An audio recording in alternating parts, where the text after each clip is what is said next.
en el estudio de Eduardo, con Eduardo Ruiz Gili. Bien, me da mucho gusto darle esta noche, nuevamente lo he entrevistado muchas veces, a un gran escritor, un gran dramaturgo, un gran crítico literario. Ha hecho muchas cosas en su vida, guiones, telenovelas, obras de teatro y libros, biografías históricas, que es un género que a mí me encanta.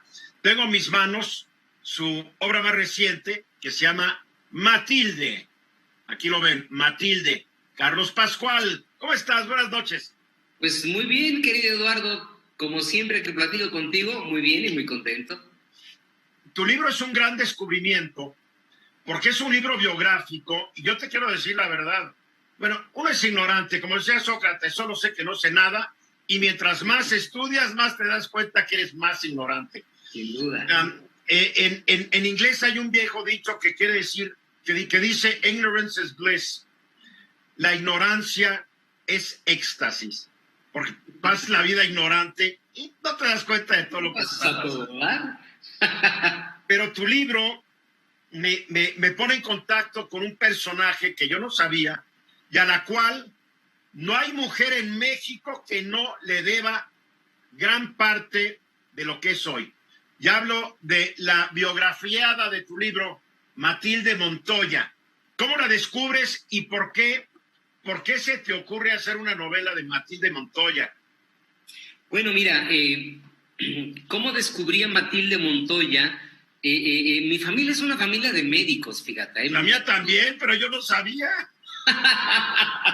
Tú sabes, mi padre, mi hermano, mi hermana, mi hijo, mis dos nueras, todos son médicos. Sí, bueno, pues igual yo, y llegaremos a este punto, ¿no? Para ver por qué diantres no sabíamos quién era Matilde Montoya, quien es una figura fundamental. A ver, Matilde Montoya es la primera mujer mexicana que se tituló como médica en 1887. Wow. ¿Cómo supe de Matilde Montoya? Por uno de mis queridos tíos, mi querido tío, el doctor Carlos Pascual Góngora. Él me trajo un material una vez, hace 7 años, y me dijo, mira, aquí está este material, esta persona, este personaje a lo mejor te puede interesar. Y lo empecé a conocer, Eduardo, y no solamente quedé interesado, quedé enamorado de Matilde Montoya, y dije, claro, pero claro que tengo que hacer algo sobre ella.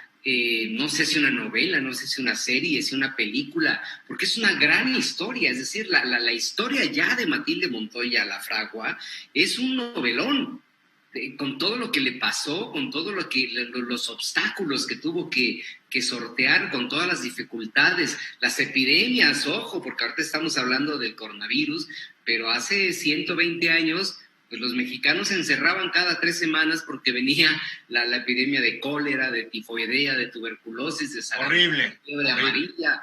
La mortandad era terrible, ¿no? Entonces, así es como conozco a la doctora Matilde Montoya la fragua, y hasta entonces me di cuenta que, tú te has de acordar, en Cuauhtémoc, frente al Centro Médico Nacional, en el parque ese que está enfrente, sí, hay un busto. Ajá. Que nadie sabe quién es. Bueno, pues es un busto. Yo lo he visto, pero nunca me he detenido. Bueno, pues es un busto horrible. Porque realmente vas por la avenida Cuauhtémoc circulando y pues es claro, una avenida un poco conflictiva, sí, y ahí vas, ¿no? Bueno, pues ahí hay un busto, y es el busto de Matilde Montoya, horroroso. Le pusieron una cara de perro enojado.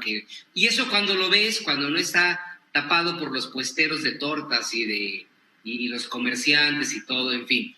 Oye, un paréntesis, ¿por qué en México las estatuas que hacen son tan feas? A ver, Benito Juárez siempre nos lo pone como un ídolo zapoteca, enojado, con toda la ira del mundo. Hasta la de Colosio, que pusieron el pasado de la Reforma, es para que ya la quitaran, parece chango, con todo respeto a la familia Colosio. Pero qué mal, o sea, son los escultores que de repente contratan los políticos. Sí.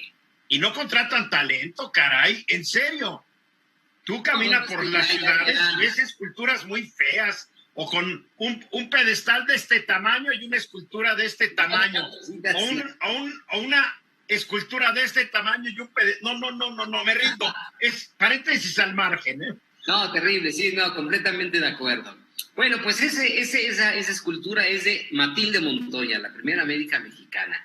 Entonces empecé a descubrirla y claro, como bien dices, dije, bueno, si voy a hacer una novela histórica ya te implica una enorme investigación, pero sobre la medicina en México en el siglo XIX, dije, no sé nada, o sea, no tengo la menor idea.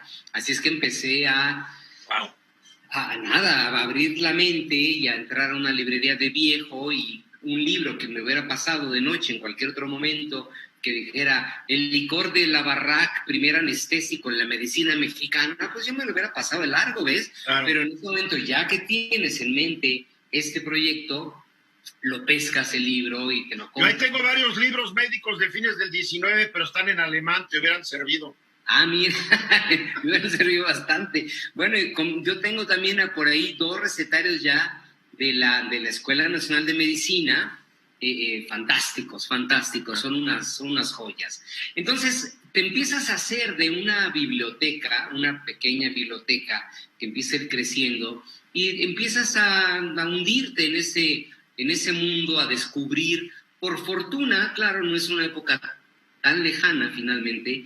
Por fortuna sí hay una buena investigación hemerográfica, bibliográfica, si te encuentras las actas de la Academia de Medicina, si te encuentras los periódicos de la época, y además hay muchas, sobre todo mujeres historiadoras actuales, que se han dado a la tarea de traer al presente pues las figuras de las mujeres que en el siglo XIX empezaron a publicar, empezaron a estudiar, empezaron a abrir esta brecha extraordinaria que, como bien dices, pues no hay mujer en México que no le deba a Matilde Montoya.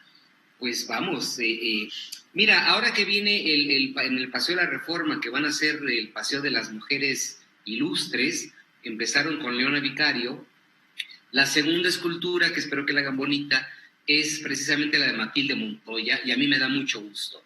A ver, pero o sea que ya van dos biografiadas tuyas. 2 biografiadas mías, fíjate, Leona Vicario. Tienes buen ojo, Carlos, tienes buen ojo. Tengo buen ojo, ¿no?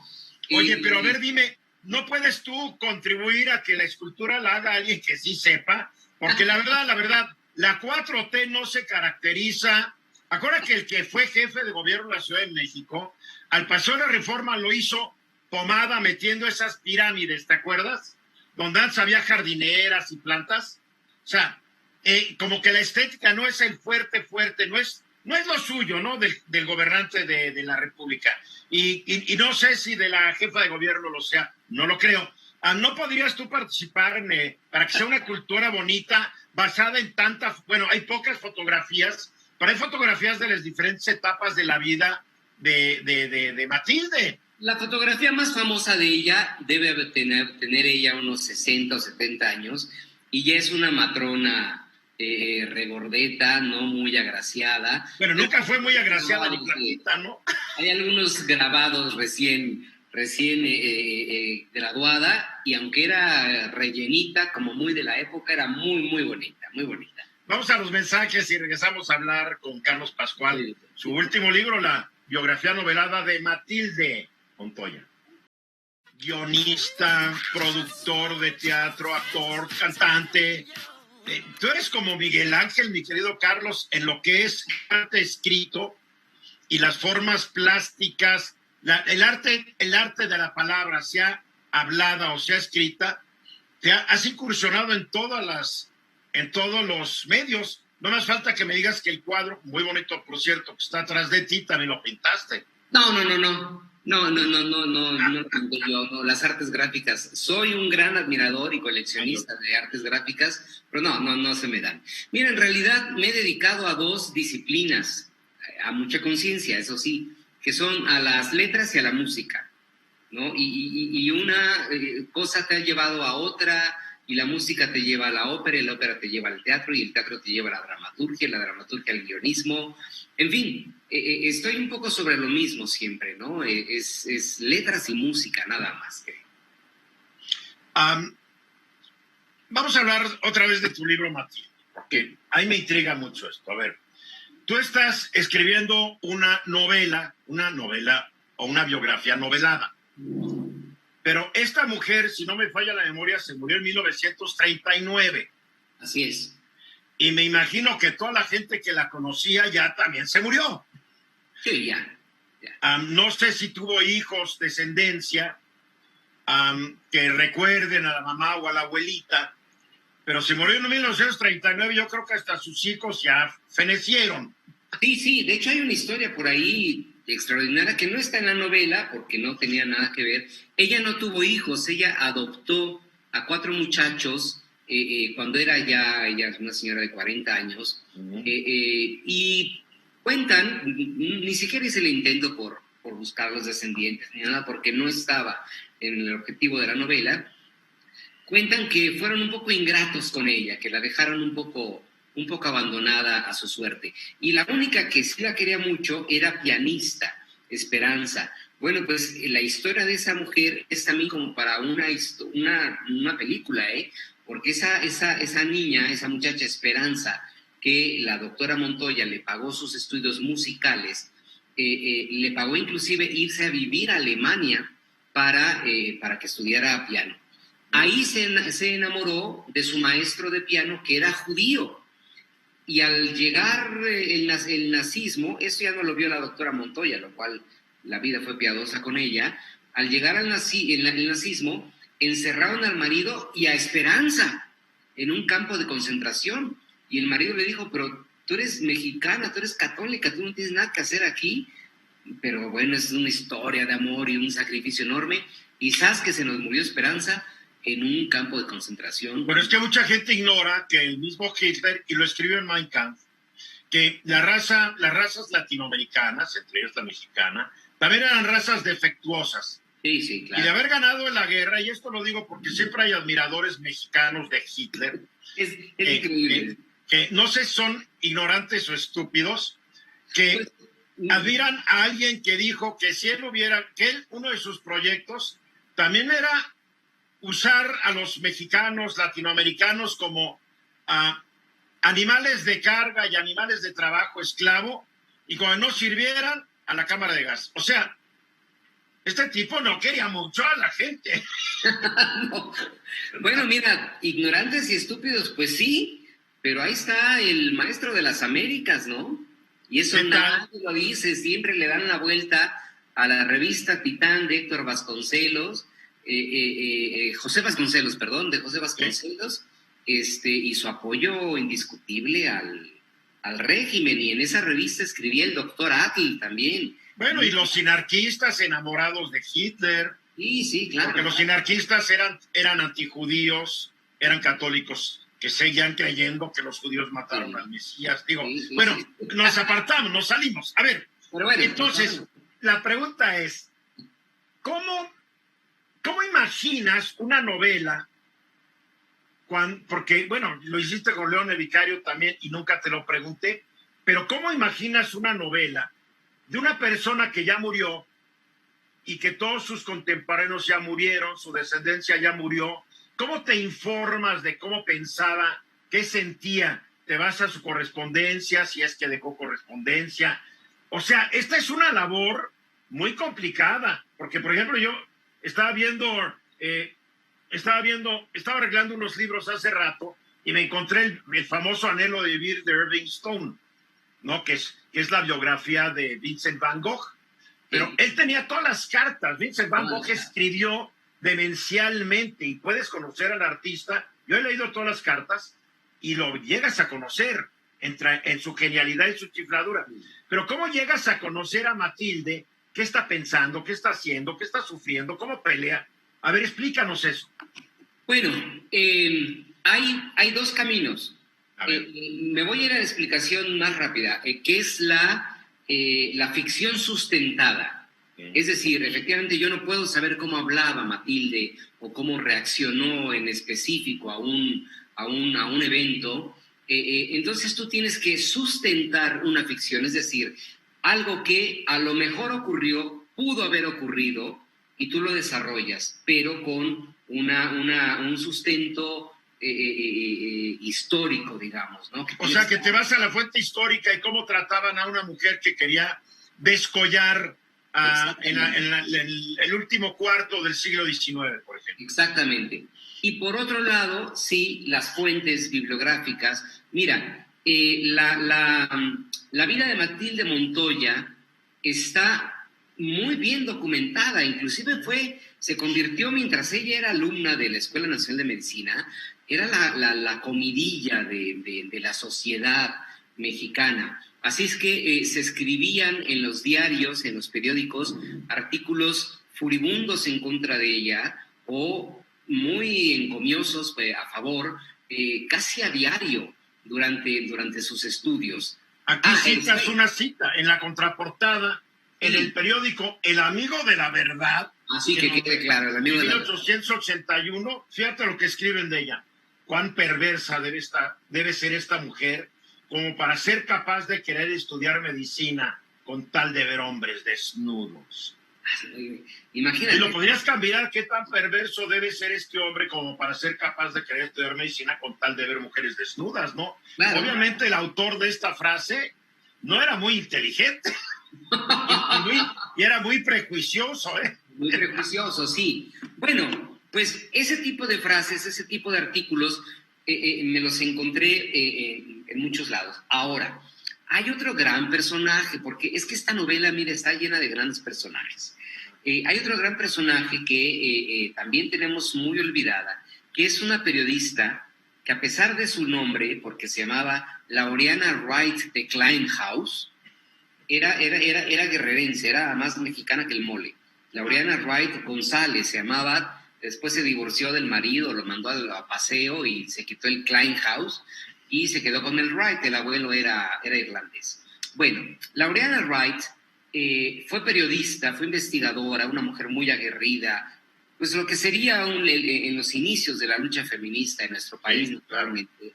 Y ella tuvo el buen tino de escribir un libro fundamental que se llama Vidas de Mujeres Célebres Mexicanas, en donde ella se puso a investigar desde la Malinche hasta sus contemporáneas, obviamente pasando por las luchadoras de la independencia, por Sor Juana, en fin. Y ella conoció personalmente a Matilde Montoya y por fortuna escribió, aunque sea brevemente, la biografía de Matilde Montoya hasta ese momento, hasta que Matilde tiene unos 30 y tantos años en que ya se tituló. Así Pero qué visionaria la Laureana, porque ella muere en 1915. Claro, no, imagínate, pero además hay otro personaje maravilloso que podremos hablar de ella más adelante, que es la madre de Matilde Montoya, que es Soledad Lafragua, que sin Soledad Lafragua, Matilde Montoya no existiría, no estaríamos hablando de ella, y no solamente por parirla, sino por empujarla a lograr sus metas. Y sobre Soledad Lafragua también escribió Laureana Wright. Entonces, esto nos dio un antecedente de por lo menos 40 años de vida de Matilde Montoya. Qué fascinante. Vamos a los mensajes, seguimos hablando con Carlos Pascual.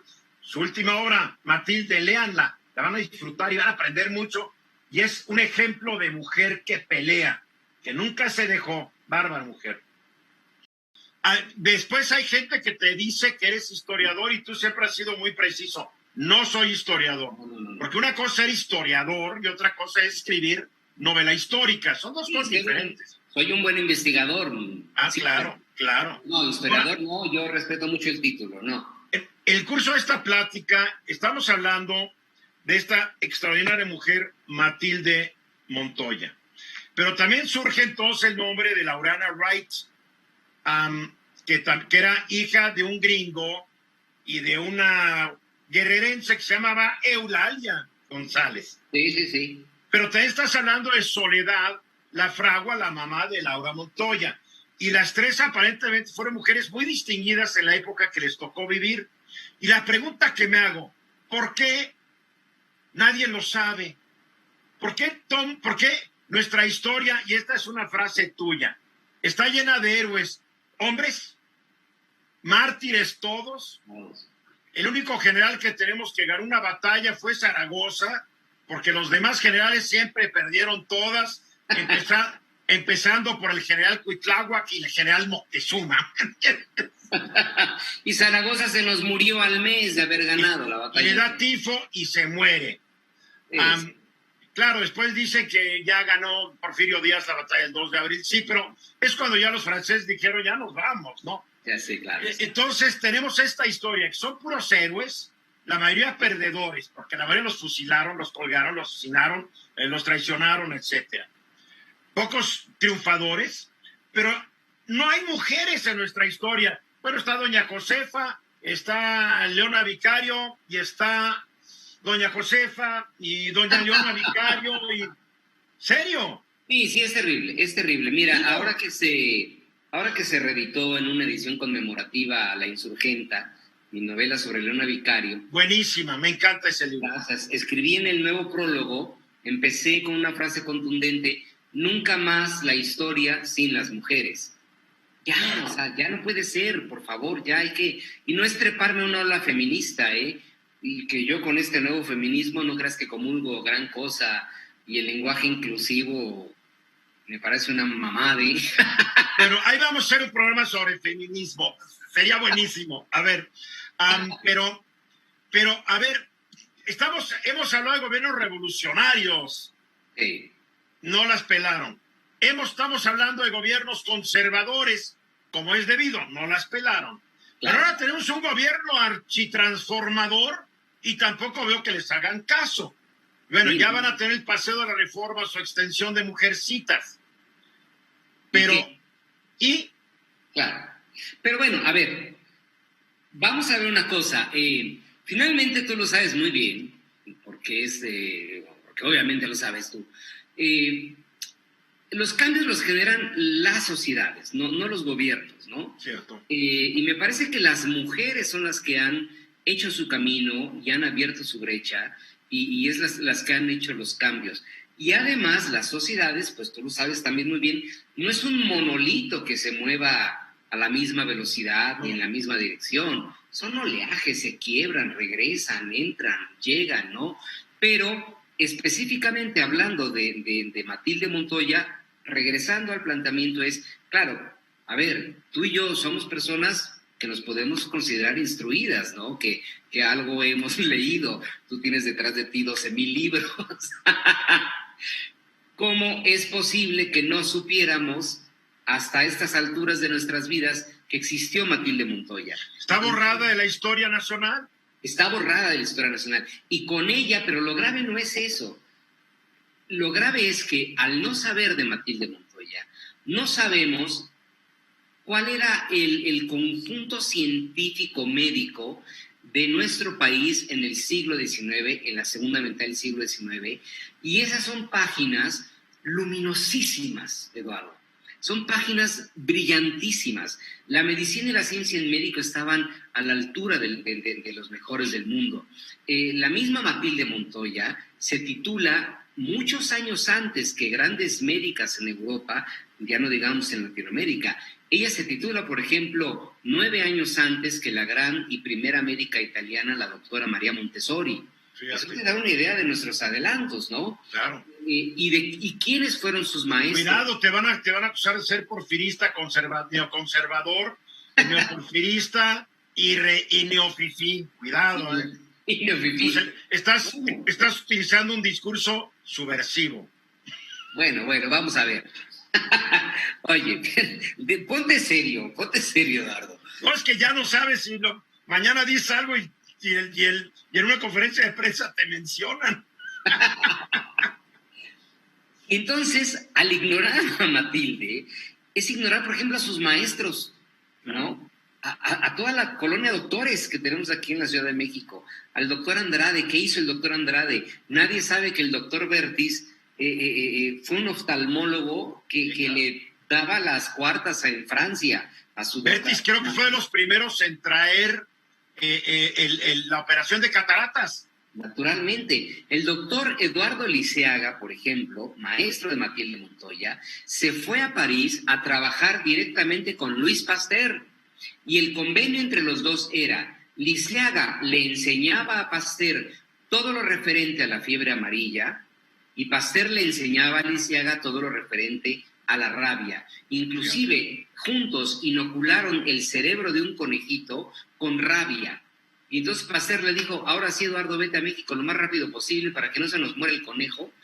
Y entonces Pasteur le dio a Liceaga el conejito rabioso y él se regresó, llegó aquí a México y apenas alcanzó a llegar, se muere el conejo y entre los médicos mexicanos crean una solución química gelatinosa para mantener vivo el cerebro del conejo y así se fabrica antes que en Estados Unidos la vacuna contra la rabia en nuestro país. Y tampoco lo sabemos. Y tampoco lo sabemos, y eso es lo que a mí me indigna muchísimo, ¿ves? Es para estar muy enojado. Es para estar muy enojado, porque son páginas, insisto, muy brillantes, muy luminosas, que no tienen... Pero es que todo eso ocurrió en la época porfirista, me estás diciendo, y acuérdate que al triunfo de la Revolución Mexicana de 1910 se trataba de borrar todo el neoporfirismo, como hoy también se trata de borrar todo lo que fue el virreinato. Obviamente, eso es lógico. Pero mira, también durante el periodo revolucionario, porque es fascinante la vida de Matilde Montoya en ese sentido. Ella nace en el último año de gobierno de Ignacio Comonfort, es decir, antes que Juárez subiera al poder. Claro. Y muere en el gobierno de Lázaro Cárdenas. Así que le toca vivir Juárez, la Reforma, la guerra de 3 años, el imperio, la República restaurada, el porfiriato, la Revolución, Obregón, hasta Cárdenas, ¿no? Y muere como a los 76, 78 años. Casi 81, casi 81. Okay. Y casi 81 años. ¡Qué vida! Bueno, pues ella todavía en 1920, estamos hablando de la transición Carranza-Obregón con Adolfo de la Huerta y en medio, ella funda, porque no fue admitida en ninguna academia médica de varones, bueno, todas eran de varones, pero nunca fue admitida. Ella les pintó un violín y dijo, bueno, no importa un poco, porque en un carácter la señora, que ahí te lo platico, ¿no? No, haber sido muy perseverante para lograr de otra manera no pudo haber logrado lo que logró. Correcto. Entonces ella fundó la Academia de Médicas Mexicanas. Y aquí retomo lo que estábamos hablando. Cómo las mujeres son las que toman su lugar y se acabó. Esta Academia de Mujeres Médicas, en 1920, tenía 14 socias. Solamente 14 mujeres se habían titulado. Bueno, actualmente, 100 años después, tenemos casi 160,000 médicas en activo en México, y de los porcentajes de estudiantes de medicina en México, el 35% de estudiantes de medicina son hombres. ¿Sí? El 65% son mujeres. Entonces, dime tú si Matilde Montoya y todas estas aguerridas médicas que han dado su vida y han dado sus esfuerzos en esta pandemia pavorosa, necesitan forzosamente del reconocimiento de, pues, yo no sé quién señor o qué gobierno o qué. Necesitan reconocimiento, y las que no trabajan en el sector público necesitan vacunas. Así es. De fácil. Vamos a los mensajes, seguimos hablando con Carlos Pascual. Ahorita regresamos. Siempre platico muy a gusto contigo, mi querido Carlos. Igualmente. Tanto en el estudio como las veces que hemos hecho programas vía Zoom, vía Facebook, etcétera, y aquí en Grupo Fórmula. Y tu libro, Matilde, es de Grijalbo, la biografía de Matilde Montoya, la primera médica mexicana. Se graduó en el año 1878. 87. Bueno, y ves, yo ya llegué a la edad donde sí. doy vueltas a los números. 1887. Sí. Hay algo muy interesante, y por eso tal vez está apestada en la historiografía nacional. Ella obtiene su carrera gracias al apoyo que recibe parcialmente de Porfirio Díaz. Sí, en algún momento intervino Porfirio Díaz. Ahora, hay que aclarar naturalmente, qué pena que se tenga que aclarar, pero hay que hacerlo. Digamos el primer Porfirio Díaz. Este primer Porfirio Díaz de 40 y tantos años, 50 y tantos años, que era este liberal que estaba poniendo en práctica lo que Juárez no pudo hacer. En fin, ya después el Porfirio de la Revolución, y lo que tenemos como imagen de él es otra cosa. Pero no solamente Porfirio Díaz la apoyó Gabino Barreda, la apoyó Justo Sierra, la apoyó el gobernador de Morelos, el gobernador de Oaxaca. ¿Cómo se les metía? Tiene que haber tenido un talento, un verbo o irradiaba una fuerza o una gran luz para que todos estos hombres, machos mexicanos, a fin de cuentas, por la época en que vivieron, dijeran, voy a apoyar a esta mujer, es extraordinaria. Bueno, yo puedo comparar a Matilde Montoya, Eduardo, en su tiempo, en sus circunstancias, en su campo de estudio, con una Sor Juana Inés de la Cruz. Así de brillante, vamos, así de brillante. Pero Sor Juana se tuvo que ir a recluir a un convento porque fuera del convento lo hubieran hecho picadillo. Matilde Montoya se recluyó en su facultad y en su consultorio porque se la hacían picadillo. Pero sí era un intelecto muy superior. Es decir, Matilde Montoya leía perfectamente a los 4 años, a los 7 años hablaba francés, a los 10 dominaba el griego, a los 11 había terminado todos sus estudios preparatorios, a los 13 quiso ser maestra y la retacharon por jovencita, a los 15 quiso ser obstetra, la retacharon por jovencita. Entonces, ¿qué hizo Matilde? Empezó a falsificar sus documentos. Es que de eso no hemos hablado. Que la vida de Matilde es realmente una novela. Ahí está. ¿Ya desde entonces era la Plaza de Santo Domingo? Ya desde entonces la plaza... Estaba enfrente de lo que era la Escuela de Medicina, el viejo Palacio de la Inquisición. Claro, bueno, pues Matilde falsificó sus papeles y todo para aumentarse la edad y para poder empezar a estudiar la pequeña cirugía que se le llamaba, fue obstetra calificada realmente a los 15, según los papeles, a los 18, 19 años, pero en realidad a los 15 años fue obstetra calificada. Lo que llamaban partera. Lo que era partera, sí, naturalmente. Uh-huh. Y después intentó estudiar en la Escuela de Medicina de Puebla, que ahí le fue como lazo de cochino, la apedreaban, le quemaron su casa, la insultaban, la escupían. Fue cuando se publicó eso que acabas de leer. En fin, tuvieron que salir huyendo, Eduardo, de Puebla, ella y su madre, porque las iban prácticamente a matar. Llegaron a Veracruz y Veracruz estaba invadido de fiebre amarilla. Es que realmente la vida de Matilde es una gran epopeya, es una gran novela.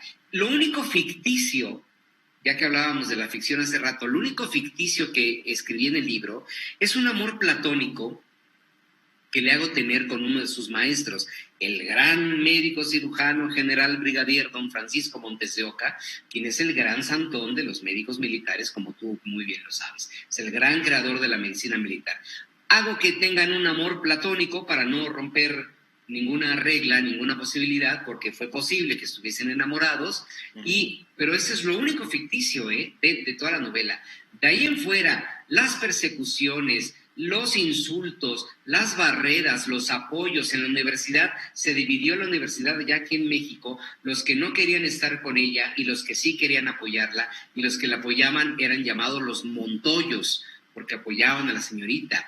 Y el día que se graduó, ella llegó al anfiteatro, que ahora lo conocemos como el Simón Bolívar, y estaba cerrado, porque todavía la quisieron humillar y la pusieron en un cuartito así. Estaba retacado.